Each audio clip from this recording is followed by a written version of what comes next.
Today, we're going to have a serious talk about Black Ops 6. You see, Black Ops 6 has a huge problem, and it's not just a problem that plagues this game, but it's a problem that's been plaguing Call of Duty for many years. Now, we do have the skill-based matchmaking, we do have engagement-optimized matchmaking, and I gotta say, skill-based matchmaking is not the issue, engagement-optimized matchmaking is, but we're not just gonna talk about that. We're gonna go back in time, we're gonna talk about where I think Call of Duty ended up going wrong, why a lot of streamers stopped playing this game, why a lot of YouTubers and all that kind of stuff are just stepping away, and not just us, why 30% or more of the community has finally had enough of this franchise. So it actually starts back in Modern Warfare 2019. We could go back further years, but it would just be pointless to do that. We're going to go back a little bit, but we'll get to that in a moment. First, I want to talk about the game, where it sits right now, and why it's doing so bad. Now, as a skilled player, I should definitely never be put up against noobs. I shouldn't. It shouldn't be the case, and it's not. So engagement optimized matchmaking is supposed to put you into lobbies where it's going to think that you want to play more and more and more. But they kind of got it wrong, because I took a week-long break, and I told you guys this 2 weeks ago that I did it, and it showed that I was pretty conclusive in what I thought. So I took a week-long break, and if skill-based matchmaking was a thing, when I hop back on, I'd still be put up against the same type of players that I was always up against. However, when I came back after my week-long break, I was put up against actual noobs, like kids who I should never be put up against, and that is because I took a week-long break. I'm not the only one who's done this. Everyone that's taken a week-long break could tell you that when you hop back onto the game, it's very, very easy. Now, my first game after that week, I hopped on. It was fairly good. I beat my own kill record. I got 71 kills, which is not something too crazy. It's not the craziest thing you could think of, but 71 kills in a game where before I took this break, they would make sure that I was playing in a lobby that was against people who were better than me, who were just dropping me like crazy, and I couldn't have a chance to get to that amount of kills. Well, it just went to show me that yeah, engagement optimized matchmaking is a thing, and they do have a patent for it, and they do want you to play the game as long as possible. So after that game, I played a few more games, and they were all fairly easy. None of them got close to that 71 kills, but they were all very, very easy. And then after a few hours of that, the lobbies got persistently harder and harder, and that showed me that engagement optimized matchmaking is definitely there, but Call of Duty isn't thinking right. There's three types of players that Call of Duty is currently trying to get to play the game. Or there's casuals, which is just anybody that comes on the game once in a while, once every 2 days or after work or whatever. They don't really care. They just hop on, play whatever, and have fun. Then there's hardcore gamers who are playing this game constantly. Like they're putting hours and hours in every single day. They're grinding camos, they're grinding prestiges. They're just playing this game constantly. And then there's competitive players who just want to play competitively. They want to do good and stuff. And Call of Duty is failing in all three of those aspects. You see, the casual players aren't having fun because when they hop on the game, they just want to relax. They don't want to sweat. They don't want to have to play well. They don't want to have to do really, really good. They just want to hop on and have fun. Well, they can't do that because of the engagement optimized matchmaking, where it predetermines your lobbies if you're going to win or lose. It just becomes annoying and it turns into a competitive mess, which casual players don't really care for. Then you got the hardcore gamers who, again, aren't having fun because the hardcore gamers, they want to hop in, they want to draw people, they want to do really good. It's not going to happen.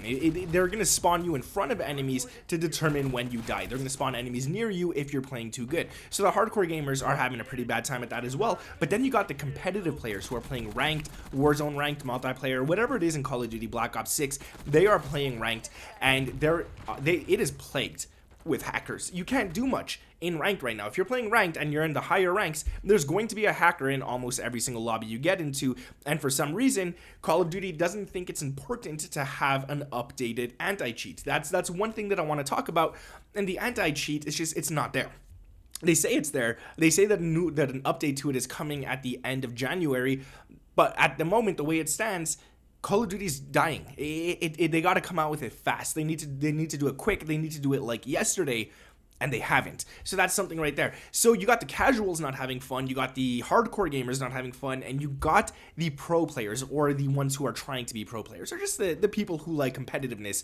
They're not having fun as well. Now let's go back a few years to Modern Warfare 2019. Modern Warfare 2019 released a game mode called Warzone. You guys know this. Warzone was super popular. Now, when they first made Warzone, it was kind of like Blackout and Black Ops 4. They didn't know if it was going to do well. They didn't know what it was. It was just a secondary game mode to Call of Duty multiplayer. Multiplayer was always the main thing Call of Duty focused on. So Warzone comes out, and the community loves it. Everybody loves it. Activision sees this and they put all their focus on Warzone. Everything. They stopped supporting the multiplayer. They just put the bare minimum into the multiplayer, and they put all their focus on Warzone, which is not an issue. I don't have an issue with it. The multiplayer in Modern Warfare 2019 was still fun. I did play Warzone myself, but it wasn't something that it wasn't my main game mode. My main game mode was always multiplayer. So they made some changes to Warzone that the community wasn't happy with, but they did it all wrong. You see, the community wanted Warzone to be updated, kind of the way Fortnite gets updated. Fortnite would have an update every single week. It would be a nice update, a good update, and they would just put all their focus on the game. Because they sold microtransactions, Fortnite was free, they realized that with the money that they make from the microtransactions, they could put back into making the game better. This is updating the servers, making the game better, nerfing weapons, bringing new weapons, having new designs, changing POIs, all that kind of stuff.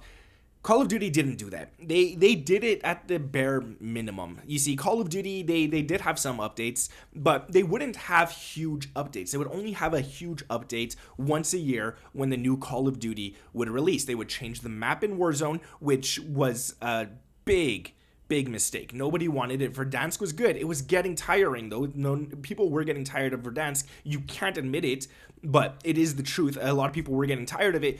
But they brought in these new maps that were awful. A year later, they changed the movement, they changed the core mechanics of Warzone, and they just left multiplayer in the dirt. You see, multiplayer is Call of Duty's backbone. When Warzone inevitably failed, multiplayer is what they should have been focusing on for years, but because it was neglected for so long, it just went into a weird spiral downwards, and it just didn't work out, unfortunately. Now, you see, if they continued making Warzone good, if they continued making weekly updates, if they continued making good stuff, they could have put their money back into making the game better. But what did they do? They fell into corporate America's trap. Instead of upgrading the servers, instead of making a good anti-cheat, instead of making good skins and all that kind of stuff, they would just do the bare minimum and make sure that you would buy different weapons in the store, or you would buy the season pass, or you would buy everything you possibly can in order for them to make massive loads of money. That's all they cared about. The servers were neglected, like I said.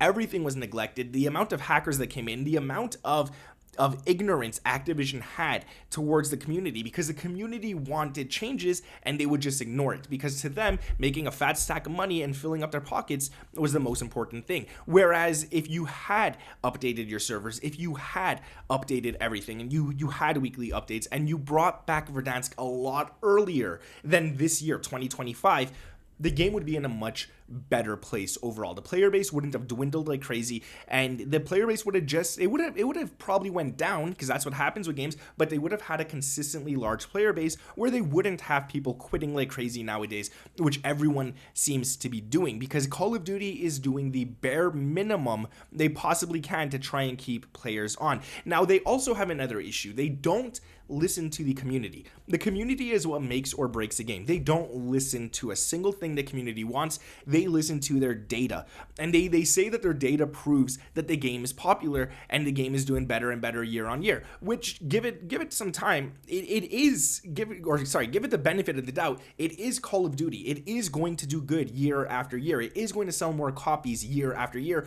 but that doesn't mean that the current game that's out is in a good position. And it kind of shows this December that over 30% of the player base has quit. And it's not just us YouTubers complaining and stuff. We don't make up 30% of the player base. If anything, we make up less than 1% of the player base. Nobody is having fun, and Activision needs to start listening to the community. They need to start putting in some more money to it. They need to upgrade their servers. They need to make sure that no one has packet burst when playing on a good internet. I'm playing on gigabit internet. I should not have packet burst. Now, granted, I live in northern Alberta. I live pretty far out from any servers and stuff, but that shouldn't be the case. We shouldn't have to worry about hopping onto a game. You hop onto a private match in zombies alone, and you're lagging out. It doesn't make sense. They need to put money back into this game. They need to focus on that. Spend $1 billion here, and in the future, you'll make more money. You'll make billions and billions because you'll have more players. People will be more inclined to actually shop in the store. I haven't bought anything from the store in probably 3 years now, and the reason for that is because it's just in a really bad spot. I'm not going to support them. I will buy the game year in, year out, because I do enjoy Call of Duty at the end of the day, but I'm not going to support them further than that. That is it for me. That's where I stand. I've probably bought one bundle in the past 3 years, and that's it. And the reason I've probably done it is because the gun looks nice for thumbnails. That's probably the only reason I've done it. But yeah, Call of Duty needs to step up their game. They need to start listening to the community. They need to start actually putting money back into the game and focusing on multiplayer. Warzone's great, Warzone's fun, but multiplayer is the core of Call of Duty. And if they keep going the way they're going, it's just going to keep going down and down. The next game might sell more, but in December, it might lose more players again, and that's what's happening this year. Call of Duty has rarely ever lost players in December, at least not at this amount. The last time they lost at this amount, almost this amount, was Modern Warfare 2 a few years ago. That's it. Before that, every December, the game goes up in player base. It's gone down this time. So there needs to be a talk about that. There needs to be something done. They need to start focusing. They need to start listening on the community and putting money back into the game. That's where I stand. If you guys enjoyed it, drop a like, subscribe to the channel with those notifications turned on. Just wanted to have a serious talk today. Thank you guys. We just hit 663,000 subscribers today. So that's crazy. I do love you guys, and I want to show my appreciation towards that. So yeah, I'm going to catch you guys in the next one. Peace.